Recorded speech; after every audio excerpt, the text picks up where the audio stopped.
कोल India, India की एक महानवरत्न company. ये कंपनी सबसे बड़ी कोल माइनिंग कंपनी है, सिर्फ इंडिया में ही नहीं, पूरे वर्ल्ड में। और इंडिया में रेगुलर पावर सप्लाई इंश्योर करने में कोल इंडिया का बड़ा हाथ है। देखो, इंडिया में कोल बेस्ड पावर ही डोमिनेट करता है। हम 73% पावर कोल से जनरेट करते हैं, और इस पावर जनरेशन में लगने वाला 80% कोल अकेले कोल इंडिया माइन करता है। बहुत टाइम तक तो ये कंपनी कुछ खास ग्रो नहीं कर रही थी, बट कोविड के बाद फाइनेंशियल ईयर 20 से इसकी केपेक्स में एक शार्प ग्रोथ देखने मिला है। चार्ट देखो, एफआई 2020 तक तो कंपनी सिर्फ 6000 टू 7000 करोड़ का एनुअल केपेक्स कर रही थी, बट एफआई 2024 आते आते कंपनी 20,000 करोड़ से भी ज्यादा का केपेक्स करने लगी है। और कंपनी ने गाइडेंस दी है कि आने वाले 3-4 साल तक वो 20,000 करोड़ का एनुअल केपेक्स करेगी। बट ऐसा अचानक क्यों? प्लस आए दिन कोल इंडिया से रिलेटेड कोई ना कोई न्यूज भी आ ही जाती है। कभी ये कि कंपनी फॉरवर्ड इंटीग्रेशन कर रही है, खुद के थर्मल पावर प्लांट्स डाल रही है। फिर कभी ये सुनने में आता है कि कंपनी रेलवे प्रोजेक्ट्स भी एग्जीक्यूट कर रही है। और अब तो कंपनी ने बदलते टाइम के साथ खुद को भी बदलना स्टार्ट कर दिया है। Green energy and power generation में कोल इंडिया भी पार्टिसिपेट कर रहा है, खुद के सोलर पावर प्रोजेक्ट सेटअप कर रहा है। प्लस कंपनी क्रिटिकल मिनरल्स जैसे कि लिथियम, कोबाल्ट और ग्राफाइट के वैल्यू चेन पे भी काम कर रही है। तो दोस्तों, सवाल ये है कि आखिर कोल इंडिया इतना केपेक्स क्यों कर रहा है, और अगर रिन्यूएबल्स फ्यूचर है तो वो कोल के सप्लाई चेन को क्यों स्ट्रेंथन करने में लगा हुआ है। ऊपर ऊपर से तो लग रहा है कि कंपनी एक बड़े शिफ्ट के लिए प्रिपेयर कर रही है, from mining to renewable power generation. But क्या ये ऐसा कर पाएगी? आज के वीडियो में हम ये सब और भी बहुत कुछ कोल इंडिया के बारे में हम डिस्कस करेंगे। वीडियो को हमने 2 पार्ट्स में डिवाइड किया है। दोस्तों, कोल इंडिया की स्ट्रैटेजी को समझने के लिए पहले हमें इंडिया की कोल इंडस्ट्री को समझना पड़ेगा।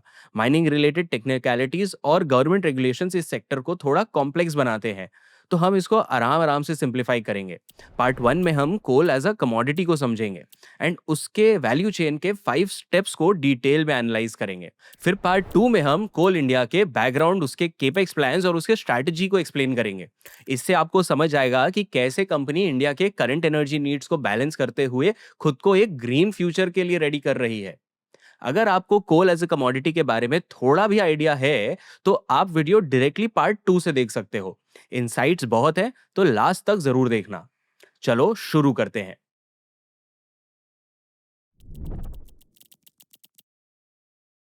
इंडिया में कोल को ब्रॉडली 2 कैटेगरीज में डिवाइड किया जाता है, coking coal and non coking coal. India में सबसे ज्यादा नॉन कोकिंग कोल मिलता है। हमारे कोल रिजर्व्स का 90% नॉन कोकिंग कोल का है। This comes to around 3 lakh metric tons. In fact हम इसमें वर्ल्ड के सेकेंड लार्जेस्ट प्रोड्यूसर है, ओनली बिहाइंड चाइना। इस कोल को हम इंडिया के पावर नीड्स को फुलफिल करने में यूज करते हैं, मोस्टली इलेक्ट्रिसिटी जनरेशन में। केमिकली बात करें तो नॉन कोकिंग कोल की एनर्जी कंटेंट मॉडरेट होती है, और उससे हम कोक नहीं बना पाते। कोक स्टील बनाने के लिए एक एसेंशियल इंग्रेडिएंट है, तो उसके लिए हम कोकिंग कोल यूज करते हैं, जो नॉन कोकिंग कोल से महंगा होता है। इंडिया के नॉन कोकिंग कोल में एक प्रॉब्लम और है, इसका ऐश कंटेंट बहुत ज्यादा है। इससे कोल की क्वालिटी खराब होती है। तो अगर हमें नॉन कुकिंग कोल भी हाई क्वालिटी की चाहिए, तो हमें उसे भी इंपोर्ट करना पड़ता है। अब बात करते हैं कुकिंग कोल की। इसका एनर्जी कंटेंट काफी हाई होता है। हीट करने पे ये कोक के फॉर्म में सॉलिडिफाई हो जाता है, इसीलिए इसको स्टील बनाने के लिए यूज किया जाता है। इनफैक्ट स्टील प्रोडक्शन के लिए coking coal one of the most important ingredient है। अगर 100 रुपीज की स्टील प्रोडक्शन करनी है, तो उसमें अराउंड 42 रुपीज का तो कोकिंग कोल ही लगता है। बट कोकिंग कोल इंडिया के पास काफी लिमिटेड क्वांटिटी में अवेलेबल है, ओनली अराउंड 30,000 मेट्रिक टन्स। इसीलिए स्टील प्लांट्स को ऑस्ट्रेलिया, इंडोनेशिया और साउथ अफ्रीका से high quality coking coal import करना पड़ता है। ओवरऑल हम हर साल अप्रोक्सीमेटली 85% कोकिंग कोल इंपोर्ट करते हैं। Coking and non coking coal मिला के हम ओवरऑल डिमांड का 20 to 25% इम्पोर्ट से फुलफिल करते हैं, जिसके लिए हम 3 lakh crore rupees annually spend करते हैं। ये अमाउंट कोल इंडिया के एनुअल टर्नओवर का डबल है, डबल से भी ज्यादा। इनफैक्ट कोल इंडिया का एनुअल टर्नओवर 1.4 लाख करोड़ है। दोस्तों, इंडिया और कोल इंडिया दोनों के सामने एक बहुत बड़ी प्रॉब्लम है कि coking coal and non coking coal, इन दोनों के ही इंपोर्ट्स को कैसे रिड्यूस किया जाए। अब किसी भी प्रॉब्लम को सॉल्व करने के लिए ना उसके रूट कॉज को समझना इंपॉर्टेंट होता है, एंड रूट कॉज समझने के लिए प्रॉब्लम के पीछे का प्रोसेस समझना इंपॉर्टेंट होता है। तो चलो, अब हम कोल के वैल्यू चेन को 5 स्टेप्स में समझते हैं। देखते हैं कि हर स्टेप में क्या क्या इंप्रूव करने की अपॉर्चुनिटी है। स्टेप 1 है एक्सप्लोरेशन। इंडिया के कोल रिजर्व्स मेजरली ईस्टर्न और सेंट्रल इंडिया में लोकेटेड हैं, झारखंड, उड़ीसा, छत्तीसगढ़, मध्य प्रदेश और वेस्ट बंगाल। ये 5 स्टेट्स इंडिया के कोल रिजर्व्स का 70% से ज्यादा होल्ड करते हैं। एक्सप्लोरेशन का काम कोल इंडिया की होली ओन्ड सब्सिडरी करती है, central mine planning and design institute limited. इसी कंपनी का कोल इंडिया आईपीओ भी लाना चाह रही है। CMP-DIL geographical surveys, borehole drilling और रिसोर्स एस्टिमेशन करता है ताकि नए कोल ब्लॉक्स आइडेंटिफाई किए जा सके। एक्सप्लोरेशन के बाद आता है माइन एलोकेशन। चलो इसका भी थोड़ा बैकग्राउंड समझ लेते हैं। 1993 तक प्राइवेट सेक्टर कोल माइंस के ऑक्शन में पार्टिसिपेट नहीं कर सकते थे। फिर रूल्स रिलैक्स हुए एंड प्राइवेट सेक्टर को पार्टिसिपेट करने की परमिशन मिली। ये परमिशन सिर्फ स्टील, पावर और सीमेंट कंपनीज को कैप्टिव कंजम्पशन के लिए दी गई थी। ये कंपनीज मैच्योर हो रहे थे और इन्हें रेगुलर कोल सप्लाई की नीड थी। माइंस का अलॉटमेंट मिनिस्ट्री ऑफ कोल की एक हाई पावर्ड कमेटी कर रही थी। पर फिर पता चला कि मैक्सिमम केसेस में एलोकेशन में ट्रांसपेरेंसी नहीं थी, तो 2014 में उन्हें कैंसिल कर दिया गया। और फिर 2015 में प्रोसेस में ट्रांसपेरेंसी लाने के लिए ऑक्शन प्रोसेस बनाया गया। पर तब भी सिर्फ कैप्टिव यूज के लिए ही कोल माइन किया जा सकता था। वो इस कोल को सेल नहीं कर सकते थे। ये भी प्राइवेट प्लेयर्स के लिए एक प्रॉब्लम बन रहा था। तो फिर 2020 में गवर्नमेंट ने प्राइवेट प्लेयर्स को कमर्शियल माइनिंग अलाउ कर दिया, यानी कि वो कोल माइन से कोल एक्सट्रैक्ट करके उसे दूसरों को सेल कर सकते हैं। इन्हीं चेंजेस के कारण आप देखोगे कि कोल माइनिंग में प्राइवेट सेक्टर पार्टिसिपेशन काफी बढ़ गया है। लास्ट 10 इयर्स में 79 कोल माइंस ऑक्शन किए गए हैं और 52 माइंस अलॉट किए गए हैं। हिंडाल्को, जेके सीमेंट जैसे बड़े बड़े कंपनीज को भी इससे फायदा हुआ है। वो अब खुद का कोल माइन कर सकते हैं, उन्हें किसी और पे रिलाई नहीं करना होगा। इससे इन कंपनीज की कोल सप्लाई प्रेडिक्टेबिलिटी इंश्योर हो जाएगी। ऑफ कोर्स कोल इंडिया के पर्सपेक्टिव से देखें तो उनके लिए ये एक लॉन्ग टर्म रेवेन्यू लॉस है, बट एनालिस्ट का मानना है कि ये ओवरऑल एक सही मूव है। And as of now Coal India coal mining में एनीवे बाकी प्लेयर्स से काफी आगे है। इनके पास 313 माइंस हैं। इन 313 माइंस में से 131 अंडरग्राउंड माइंस हैं, 168 ओपन कास्ट माइंस हैं एंड 14 मिक्स्ड माइंस हैं। इन दोनों तरह के माइन से कोल एक्सट्रैक्शन का प्रोसेस काफी डिफरेंट होता है और यही है step 2, extraction of coal. India में मैक्सिमम कोल डिपॉजिट्स काफी ऊपर ही मिल जाते हैं, सरफेस से बस 100 मीटर डेप्थ पे। इन शैलो माइंस को ओपन कास्ट माइंस बोलते हैं। इन माइंस के अंदर के कोल ओर को एक्सट्रैक्ट करने के लिए उनके ऊपर जमे सॉइल स्टोन के लेयर्स को रिमूव करना पड़ता है। इस प्रोसेस को ओवरबर्डन रिमूवल या ओबीआर कहते हैं। इससे रिलेटेड कॉस्ट का मेंशन भी आपको कोल इंडिया के कॉनकॉल्स एंड एनुअल रिपोर्ट्स में मिल जाएगा। ये प्रोसेस थोड़ा एक्सपेंसिव होता है, तो कंपनीज इससे रिलेटेड एक रेशियो ट्रैक करती है, द स्ट्रिपिंग रेशियो। इसका सिंपल फॉर्मूला है stripping ratio is equal to overburden divided by coal extracted and both in tons। अगर स्ट्रिपिंग रेशियो ज्यादा है तो इसका मतलब है कि कंपनी को वेस्ट मटेरियल हटाने में ज्यादा खर्च करना पड़ेगा एंड इससे कॉस्ट ऑफ प्रोडक्शन बढ़ता है और अल्टीमेटली प्रॉफिटेबिलिटी कंपनी की रिड्यूस होती है। कोल इंडिया में अभी कुछ ऐसा ही हो रहा है। कंपनी की स्ट्रिपिंग रेशियो कंसिस्टेंटली बढ़े जा रही है। FY 2021 में इनका स्ट्रिपिंग रेशियो 2.18 था। FY 25 आते आते ये बढ़ के 2.67 हो गया है। नाउ दिस कुड मीन कि कोल इंडिया ने ऊपर ऊपर के कोल को निकाल लिया है और अब थोड़ा ज्यादा अंदर जाना पड़ रहा है to extract more coal. And अब ये डर है कि ऊपर ऊपर का कोल पूरा ही खत्म ना हो जाए। इसलिए शायद अब गवर्नमेंट अंडरग्राउंड कोल माइनिंग पे फोकस बढ़ा रही है। ये कंपैरेटिवली लेस इंट्रूसिव है, एनवायरनमेंट के लिए भी ये रिलेटिवली बेटर है, बट ये काफी एक्सपेंसिव भी है। करंट स्टैट्स देखा जाए तो कोल इंडिया के लिए टोटल प्रोडक्शन का मेजर चंक ओपन कास्ट से आता है और बस 3 to 4% अंडरग्राउंड माइन से आता है। गवर्नमेंट चाहती है कि 2030 तक at least 10% coal production underground mine से हो। तो अब कोल इंडिया के सामने एक बड़ा चैलेंज है, डिप्लीटिंग ओपन कास्ट माइंस और एक्सपेंसिव अंडरग्राउंड माइंस को बैलेंस करने का चैलेंज, कॉस्ट को कंट्रोल में रखने का चैलेंज। अब देखो कोल एक्सप्लोर हो गया, एक्सट्रैक्ट भी हो गया, बट एक्सट्रैक्शन के बाद कोल को प्रोसेस भी करना पड़ता है, छोटे छोटे साइज में क्रश करना पड़ता है। यही है step 3, processing and washing. Yes, washing. Coal की एफिशिएंसी बढ़ाने के लिए उससे वॉश किया जाता है। इंडिया के कोल में ना एक बड़ी प्रॉब्लम है, एश कंटेंट मतलब राख बहुत हाई है, around 35 to 50% in volume terms. तो जब भी हम इंडियन कोल चाहे कोकिंग या नॉन कोकिंग बर्न करते हैं तो उसका कंबशन इनएफिशिएंट होता है और उससे पोल्यूशन भी ज्यादा होती है। और इसके कारण जो मशीन्स में ये कोल यूज होते हैं उसमें वेयर एंड टियर ज्यादा होता है। अब इस प्रॉब्लम को सॉल्व करने के दो ऑप्शंस हैं, या तो बेटर क्वालिटी कोल इंपोर्ट किया जाए या फिर कोल वॉशिंग टेक्निक इंप्रूव की जाए। इंडिया में अभी कोल वॉशिंग कैपेसिटी काफी लिमिटेड है। FY 23-24 में कोल इंडिया ने around 773 million ton coal produce किया। इसमें से सिर्फ 2.25 मिलियन टन ही वॉश किए गए, वो भी सिर्फ कोकिंग कोल। क्यों? बिकॉज कोल इंडिया के पास वॉश्ड कोल की डिमांड ही नहीं है। कॉस्ट बेनिफिट एनालिसिस किया जाए तो आज के दिन पावर कंपनीज के लिए वॉश्ड कोल की कॉस्ट ज्यादा है और बेनिफिट्स कम है। अब अगर कोकिंग कोल की बात करें तो इसका प्रोडक्शन ही काफी कम है। कोल इंडिया के टोटल रेवेन्यू का सिर्फ 29% नॉन पावर सेक्टर से आता है, जिसमें कोकिंग कोल यूज होता है। एंड कोकिंग कोल जैसे अपन ने डिस्कस किया मोस्टली स्टील सेक्टर में यूज होता है। तो एक तरफ स्टील में यूज होने वाले कोकिंग कोल का प्रोडक्शन कम है और क्वालिटी खराब है, दूसरी तरफ पावर सेक्टर में यूज होने वाले नॉन कोकिंग कोल की क्वांटिटी बहुत है बट क्वालिटी हम इंप्रूव नहीं कर पा रहे। एंड कोल वॉशिंग हमें इन दोनों केसेस में थोड़ा हेल्प कर सकता है।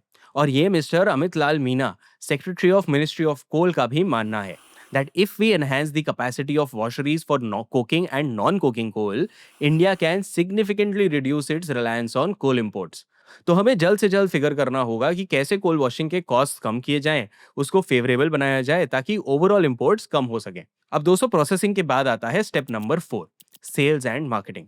कोल सेल करने के दो रूट्स होते हैं, एफएसए या ई ऑक्शन। इसको समझते हैं। कोल माइनिंग कंपनीज अपने की कस्टमर्स जैसे कि power plant, cement, steel companies के साथ लॉन्ग टर्म कॉन्ट्रैक्ट साइन करते हैं। इसे एफएसए या फ्यूल सप्लाई अग्रीमेंट कहते हैं। इन कॉन्ट्रैक्ट्स का टेन्योर काफी लंबा होता है, 10 to 20 ईयर्स का। इससे सप्लाई और प्राइसिंग दोनों में स्टेबिलिटी मिलती है। कंपनी के लिए ऑपरेशंस इजी हो जाते हैं और कस्टमर्स को भी रेगुलर सप्लाई ऑफ कोल मिल जाता है। On the other hand e auction spot market की तरह होता है। अगर किसी कस्टमर को इमरजेंसी कोल सप्लाईज चाहिए या अगर उन्होंने एफएसए नहीं साइन किया है तो वो ई ऑक्शंस का रूट ले सकते हैं। ई ऑक्शंस के प्राइसेस डायनामिक होते हैं। तो ई ऑक्शन बेसिकली इंपोर्ट के प्राइसेस को मैच करते हैं। जब भी इंटरनेशनल मार्केट में प्राइस ऊपर या नीचे होता है, ई ऑक्शन का भी प्राइस ऊपर या नीचे होता है। जब कस्टमर्स को अर्जेंटली कोल चाहिए होता है और सप्लाई टाइट होती है तो यहाँ प्रीमियम्स 200 to 300% तक चले जाते हैं।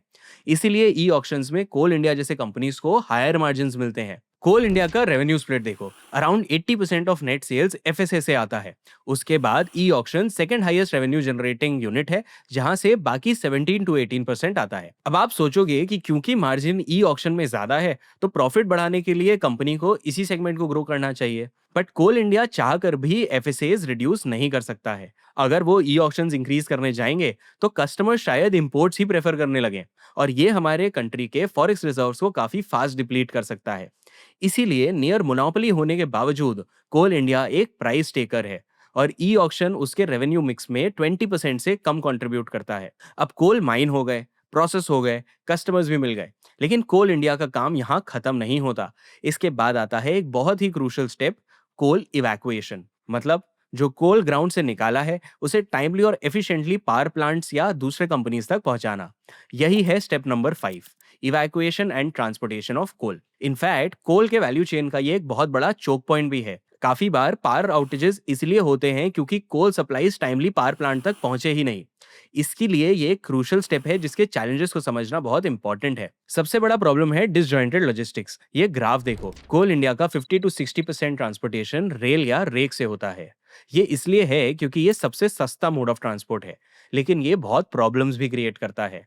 आज जब हर industry automation and advance machines अपना रही है, इंडिया में बहुत सारे माइंस अब भी पेलोडर्स, ट्रक्स और मैनुअल कन्वेयर सिस्टम्स यूज कर रहे हैं। इनकी कैपेसिटी भी लिमिटेड होती है और लोडिंग स्पीड भी काफी स्लो होता है। ऐसे तो सब ठीक चलता है, बट जब डिमांड स्पाइक होता है तो ये सिस्टम्स चोक हो जाते हैं। और ये हर समर्स में होता है क्योंकि हमारी इलेक्ट्रिसिटी की नीड्स बढ़ रही है। प्लस अगर एक ही वक्त पे 3 से 4 रेक आ जाते हैं तो कंजेशन हो जाता है। आउटडेटेड इंफ्रास्ट्रक्चर के कारण लोडिंग भी एक साथ नहीं हो पाती है और काफी बार टाइमली कोल कस्टमर तक नहीं पहुंच पाता है। इसको सॉल्व करना बहुत ज्यादा इंपॉर्टेंट है ताकि हमारे कंट्री के ओवरऑल लॉजिस्टिक्स कॉस्ट भी कम हो एंड कोल की टाइमली अवेलेबिलिटी भी इंश्योर हो पाए। एंड इसको इंश्योर करना कोल इंडिया की एक लॉन्ग टर्म रिस्पॉन्सिबिलिटी है। तो दोस्तों ये थी इंडिया के कोल सेक्टर के बारे में थोड़ी इंसाइट्स और कोल के माइनिंग से प्लांट तक जाने का सफर। चलिए अब नेक्स्ट पार्ट में कोल इंडिया के स्टोरी पे, नंबर्स पे थोड़ी नजर डालते हैं। देखते हैं कैसे कंपनी स्टार्ट हुई, उसकी फाइनेंशियल परफॉर्मेंस कैसी रही एंड अब आगे उसका फ्यूचर कैसा दिखता है। इंडिया के इंडिपेंडेंस के बाद प्राइवेट प्लेयर्स कोल माइंस को कंट्रोल कर रहे थे, लेकिन उन्होंने सेक्टर के ग्रोथ के लिए ज्यादा एफर्ट्स नहीं डाले। ये इंडिया के एनर्जी सिक्योरिटी के लिए एक थ्रेट बन सकता था। और तो और वर्कर्स यूनियंस कंप्लेन कर रहे थे कि ये प्राइवेट प्लेयर्स वर्कफोर्स को पुअर कंडीशन में रखते हैं और उनकी सेफ्टी पे बिल्कुल फोकस नहीं करते। इसीलिए गवर्नमेंट ने 1970s में माइंस को नेशनलाइज कर दिया और प्राइवेट सेक्टर पार्टिसिपेशन को रिस्ट्रिक्ट कर दिया, जो कि जाके 1993 में फिर वापस ओपन हुई। और यहां से शुरू हुई कोल इंडिया की स्टोरी। 1970s से इंडिया की एनर्जी सिक्योरिटी के लिए कोल इंडिया सालों साल काम करती रही। और जब जब इंडियन गवर्नमेंट को रेवेन्यू की नीड पड़ी, पैसों की नीड पड़ी, तब तब कोल इंडिया डिविडेंड डिस्ट्रीब्यूट करती रही। बट धीरे धीरे चीजें बदलने लगी। लास्ट डिकेड सारा फोकस रिन्यूएबल एनर्जी पे चला गया था और कोल को बैक बर्नर पे डाल दिया गया था। इनफैक्ट 2017 से न्यू थर्मल पावर प्लांट्स के एडिशंस को भी ड्रास्टिकली रिड्यूस कर दिया गया। ये देखो, थर्मल पावर प्लांट्स की इंस्टॉल्ड कैपेसिटी फाइनेंशियल ईयर 15-16 के बाद मोर और लेस सेम ही रही है। इनफैक्ट आज के दिन ओवरऑल इंस्टॉल्ड कैपेसिटी का बस 46% हिस्सा कोल पावर्ड है। और इसके बावजूद 75% इलेक्ट्रिसिटी अब भी कोल से जनरेट होती है। इतनी मेहनत के बाद भी सोलर से हम सिर्फ 9% इलेक्ट्रिसिटी जनरेट करते हैं और हाइड्रो से 6%। एस्पिरेशन और रियलिटी में काफी बड़ा गैप नजर आने लगा है। तो शायद इसीलिए गवर्नमेंट ने वापस फोकस कोल इंडिया पे शिफ्ट कर दिया है। अगर आप कोल इंडिया के फाइनेंशियल ईयर 23-24 का एनुअल रिपोर्ट पढ़ेंगे ना, तो ये आपको बात क्लियर हो जाएगी। इसमें एक पैराग्राफ है जो मैं एज इट इज आपको पढ़ के सुनाता हूँ। As per assessment under vision 2047, coal is likely to be the major contributor for energy security of the nation. Though demand may slow down in coming years, the absolute demand will not be less than the present, as base load requirement will continue to be met from coal. और इसीलिए अब कोल India वापस से capex बढ़ा रही है। Last 4 years से capex एक अपवर्ड ट्रेजेक्टरी पे है। और कंपनी ने गाइडेंस दिया है कि आने वाले 4-5 साल तक वो एनुअली 20,000 करोड़ का केपेक्स करते रहेंगे। कोल इंडिया का डिविडेंड पे आउट रेशियो भी कम हो रहा है। 2014 से 2019 के बीच ये कंपनी गवर्नमेंट के लिए कैश काउ की तरह काम कर रही थी। डिविडेंड पे आउट रेशियो 100% के भी ऊपर था। मतलब कंपनी ने जो भी साल भर में कमाया, उससे ज्यादा का डिविडेंड दे दिया।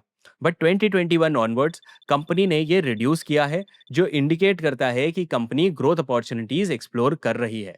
2024 में तो ये नंबर लोएस्ट दिख रहा है।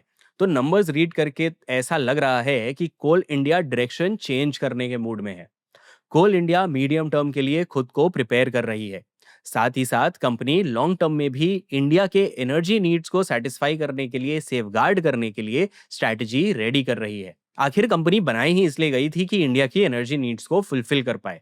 चलो एक एक करके देखते हैं कि कंपनी कैसे खुद को और इंडिया को फ्यूचर प्रूफ कर रही है एंड कैसे वो कोल इंडस्ट्री के प्रॉब्लम्स को सॉल्व कर रही है। सबसे पहला प्रॉब्लम है कोल इंपोर्ट का। इंडिया में जैसा हमने डिस्कस किया, कोल इंपोर्ट करने के दो मेजर रीजंस हैं। पहला, डोमेस्टिक कोल की quality up to the mark नहीं है, और दूसरा, डोमेस्टिकली नॉन कोकिंग कोल ज्यादा है, कोकिंग कोल की अवेलेबिलिटी कम है। अब कोल की क्वालिटी को तो कुछ हद तक वॉशिंग से इंप्रूव किया जा सकता है। इसके लिए कोल इंडिया नए नए कोकिंग कोल और नॉन कोकिंग कोल के वॉशरी सेटअप कर रहा है। इससे वो कोल से ऐश कंटेंट कम कर पाएंगे और डोमेस्टिक कस्टमर्स उनसे वॉश्ड कोल खरीदने लगेंगे। एडिशनली कोल इंडिया 4 ओल्ड वॉशरीज को मोनेटाइज भी कर रहा है। जेएसडब्ल्यू स्टील ने दुर्गा वॉशरी के लिए सक्सेसफुली बिड भी क्लोज कर लिया है। जेएसडब्ल्यू के लिए एक बहुत अच्छी डील हो सकती है, क्योंकि इस डील में कोल इंडिया वॉशरी के साथ साथ जेएसडब्ल्यू को 20 लाख टन्स कोल भी देगी। बट कोकिंग कोल में ना ये प्रॉब्लम एक एक्सटेंट तक ही सॉल्व किया जा सकता है। रिजर्व्स क्योंकि ऑलरेडी बहुत कम है, और जो है वो भी स्टील कंपनीज के लिए ज्यादा अट्रैक्टिव नहीं है। पहले तो कंपनीज कोल इंडिया से जितना कोल बाई करती थी, उसका बस 20% स्टील प्रोडक्शन में यूज कर पाती थी। बाकी 80% वेस्ट हो जाता था, क्योंकि वो इसे रीसेल भी नहीं कर पाते थे। अब ये प्रॉब्लम एटलीस्ट सॉल्व हो गई है। कोल इंडिया ने कंसोर्शियम्स को ऑक्शन में पार्टिसिपेट करने की परमिशन दे दी है। तो कोई भी स्टील कंपनी सीमेंट और दूसरे इंडस्ट्री के प्लेयर्स के साथ ग्रुप बना के ऑक्शन में पार्टिसिपेट कर सकती है। इससे 20% high quality coal steel company use कर लेगी, और बाकी 80% कोल जो वेस्ट जाता था, वो बाकी इंडस्ट्री वाले पिक कर पाएंगे to use in their power plants. ये सब छोटे छोटे स्टेप्स हैं towards import substitution. Coking coal के इंपोर्ट्स को हम पूरी तरह तो सब्स्टिट्यूट अभी नहीं कर सकते, बिकॉज हमारे पास उतने रिजर्व्स ही नहीं हैं। प्लस वॉश करने के बाद भी डोमेस्टिक कोल में ऐश कंटेंट इंपोर्टेड कोल के कंपैरिजन में हाई ही होता है। तो ये प्रॉब्लम थोड़ा तो अनकंट्रोलेबल है। हमारे कंट्रोल में तो बस इतना है कि जो कोल माइन हो रहा है वो अच्छे से यूज हो जाए। हमारे सप्लाईज में कोई कमी नहीं आनी चाहिए। इसीलिए कोल इंडिया और भी बहुत सारे long term fuel supply agreement sign कर रहा है। ये इसके मार्जिन पे तो प्रेशर डालेगा, बट रेवेन्यू प्रिडिक्टेबिलिटी को हाई रखेगा। एंड कोल इंडिया ना पहले नॉन पावर सेक्टर के कंपनीज को सिर्फ 5 ईयर्स के एफएसएस ऑफर करता था। अब उन्होंने ये टेन्योर बढ़ा के 10 ईयर्स कर दिया है।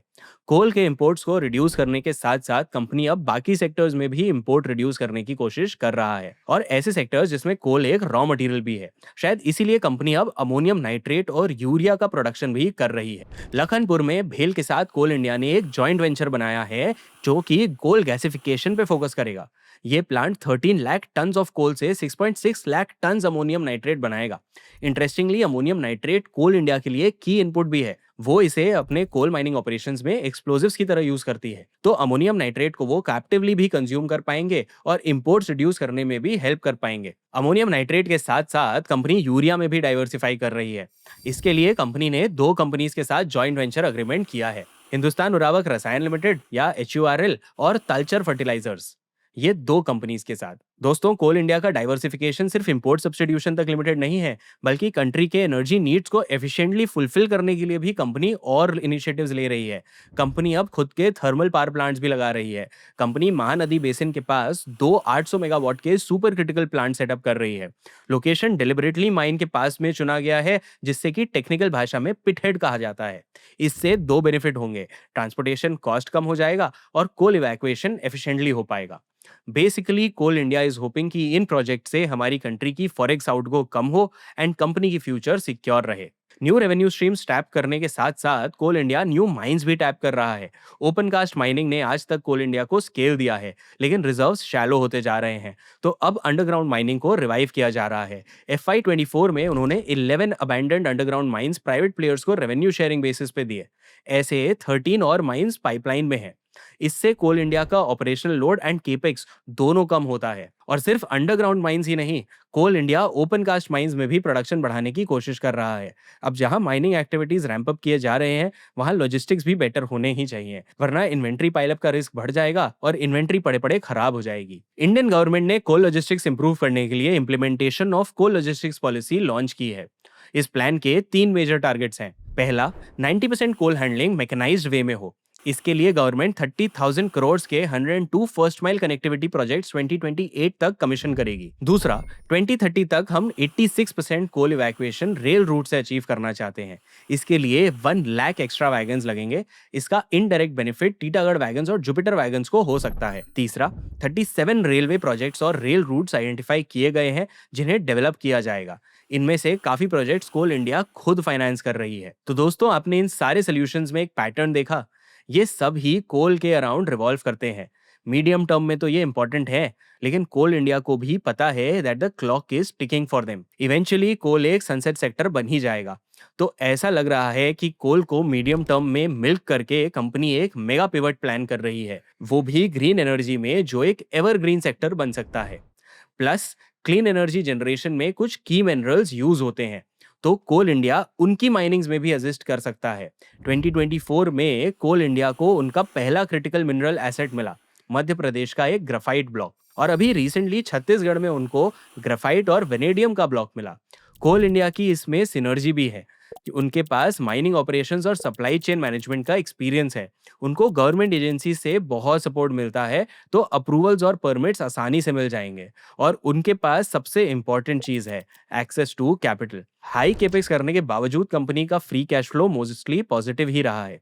कंपनी की डेट इक्विटी रेशियो भी काफी लो रही है, अराउंड 0.08, और करंट रेशियो हमेशा 1 के ऊपर रहा है। वो अपने 2 सब्सिडरीज का IPO भी लॉन्च कर रही है। दोनों में 10% स्टेक ऑफलोड करके वो अपना कैश पोजीशन और स्ट्रेंथन कर रही है। Worst comes to worst, company अपना डिविडेंड डिस्ट्रीब्यूशन भी रिड्यूस कर सकती है। इससे रिन्यूएबल्स में फोकस बढ़ाने के लिए उनके पास अच्छा खासा कैश रिजर्व रहेगा। It's basically a race against time for Coal India. इतने सालों तक जिस कंपनी की आइडेंटिटी कोल से जुड़ी हुई थी, उसे अब एक नई पहचान बनानी पड़ रही है। तो दोस्तों, ये थी कोल इंडिया की स्टोरी। आप अपनी कोल इंडिया से रिलेटेड थॉट्स कमेंट में ज़रूर बताना, और हमें बताना कि हम और कौन से कंपनीज कवर करें। एंड कोई भी कंपनी को कवर करने में ना 2 से 3 एंगल्स होते हैं। Back story, financial performance, future में कंपनी क्या करने वाली है, कंपनी की सप्लाई चेन कैसी है, एटसेट्रा। तो आप बताना कि आपको पर्सनली कौन से एंगल में सबसे ज़्यादा इंटरेस्ट है। हम नेक्स्ट कुछ वीडियोस उसके हिसाब से टेलर करके बनाएंगे। आपके सपोर्ट से चैनल भी ग्रो कर रहा है। आई होप आप हमारे वीडियोस शेयर करते रहेंगे। It gives us a lot of motivation. मैं हूं आपका एनालिस्ट शांतनु जैन। मिलता हूं आपसे नेक्स्ट वीडियो में।